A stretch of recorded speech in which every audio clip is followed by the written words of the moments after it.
മുസ്ലിം ലീഗിലെ മുജാഹിദ് നേതാവ് KM മൗലവിയുടെ പുസ്തക പ്രകാശന ചടങ്ങിൽ നിന്ന് വിട്ടുനിന്ന് സാദിഖ് അലി ശിഹാബ് തങ്ങളും PK കുഞ്ഞാലിക്കുട്ടിയും. സമസ്തയുടെ വിലക്കാണ് തീരുമാനത്തിന് പിന്നിലെന്നാണ് സൂചന.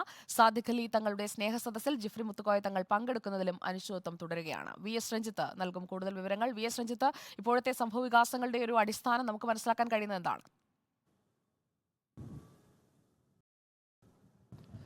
സുജിയ, ഇന്ന് വൈകിട്ടാണ് സാദിഖ് അലി ശിഹാബ് തങ്ങൾ സ്നേഹ സദസ്സ് സംഘടിപ്പിക്കുന്നത്. നേരത്തെ അദ്ദേഹം അധ്യക്ഷനായി ചുമതലയെടുത്ത സമയത്ത് നടത്തിയ സ്നേഹ സദസ്സിൻ്റെ വാർഷിക പരിപാടിയാണിത്. ഈ പരിപാടിയിലേക്ക് ജിഫ്രി മുത്തുക്കോയ തങ്ങളെ ക്ഷണിച്ചിട്ടുണ്ട്. സമസ്തയുടെ അധ്യക്ഷനായിട്ടുള്ള ജിഫ്രി മുത്തുക്കോയ തങ്ങളെ. സമസ്തയുമായി ലീഗ് ഇടഞ്ഞു നിൽക്കുന്ന സമയത്ത് ജിഫ്രി മുത്തുക്കോയ തങ്ങൾ ഈ പരിപാടിയിൽ പങ്കെടുക്കുമോ എന്ന കാര്യത്തിൽ സംശയമുണ്ട്. മാത്രമല്ല, ജിഫ്രി മുത്തുക്കോയ തങ്ങൾക്ക് ഇന്ന് വൈകിട്ട് ഓമശ്ശേരിയിൽ സമസ്തയുടെ തന്നെ ഒരു പരിപാടിയുടെ ഉദ്ഘാടന ചടങ്ങുമുണ്ട്. അപ്പോൾ ആ പരിപാടിയിലാണോ പങ്കെടുക്കുക, സ്നേഹ സദസ്സിലാണോ പങ്കെടുക്കുക എന്ന ഒരു സംശയം നിലനിൽക്കുന്ന സാഹചര്യത്തിലാണ് ഇന്ന് മുജാഹിദ് നേതാവിൻ്റെ ഒരു പരിപാടിയിൽ കുഞ്ഞാലിക്കുട്ടിയും സാദിഖ് അലി ശിഹാബ് തങ്ങളൊക്കെ വിട്ടുനിന്നിരിക്കുന്നത്. നമുക്കറിയാം, ലീഗിലെ തന്നെ വളരെ മുതിർന്ന മുജാഹിദ് നേതാവായിരുന്ന KM മൗലവിയെക്കുറിച്ചുള്ള ഒരു പുസ്തക പ്രകാശന ചടങ്ങ് ഇന്ന് കോഴിക്കോട് നഗരത്തിൽ നടക്കുകയായിരുന്നു. ആ ചടങ്ങിൽ പ്രകാശനം നിർവഹിക്കേണ്ടത് സാദിഖ് അലി ശിഹാബ് തങ്ങളും പുസ്തകം ഏറ്റുവാങ്ങേണ്ടത് PK കുഞ്ഞാലിക്കുട്ടിയായിരുന്നു.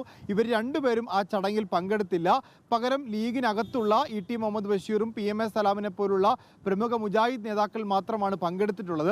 അപ്പോൾ സ്വാഭാവികമായിട്ടും സമസ്തയുടെ വിലക്ക് മൂലമാണ് ഇത്തരത്തിലുള്ള പരിപാടിയിൽ നിന്ന് സാദിഖ് അലി ശിഹാബ് തങ്ങളും കുഞ്ഞാലിക്കുട്ടിയും പങ്കെടുക്കാതിരുന്നത് എന്നുള്ളതാണ് സൂചന.